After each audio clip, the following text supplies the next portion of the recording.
Hello everyone, আজকে আমি যে কিবোর্ডটা নিয়ে কথা বলবো সেটি হচ্ছে মনকার K75 ট্রাইমোড মেকানিক্যাল কিবোর্ড।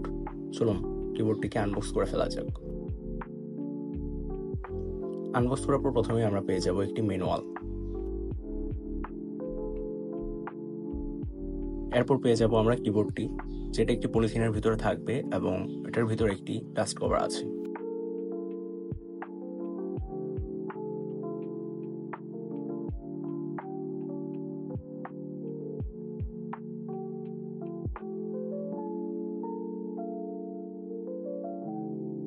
এখানে আমরা আরেকটি বক্স পেয়ে যাই।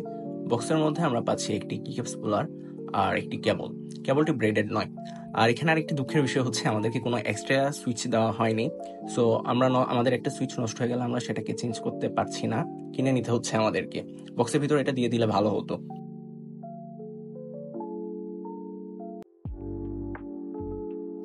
কিবোর্ডটির হ্যান্ডফিল অনেক ভালো লেগেছে আমার কাছে। কিবোর্ডটির বডি বেশ থিক হয়েছে। আর আমরা এখানে বিল কোয়ালিটির কথা যদি বলি, এটা অনেক ভালো বিল কোয়ালিটি দিয়েছে। আর নবটা হচ্ছে এখানে মেটাল নব ইউজ করা হয়েছে।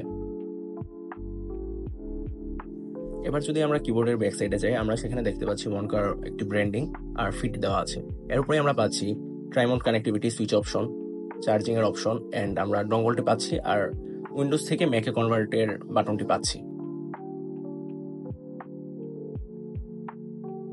এখানে কি কেপস হিসেবে আমরা পাচ্ছি ডাবল শট পিভিটি কি কেপস, আর এর থিকনেস ভালোই অনেক। এখানে আমরা সুইচ হিসেবে পাচ্ছি স্ট্রবেরি জেম সুইচ, যেটি 5 পিন। আর কিবোর্ডটি 5 পিন হট সোপেবল, আর এটার মধ্যে FR4 প্লেট ইউজ করা হয়েছে।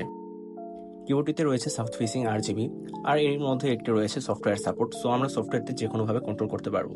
চলুন এখন একটি কিবোর্ডের সাউন্ডটা শুনে আসি।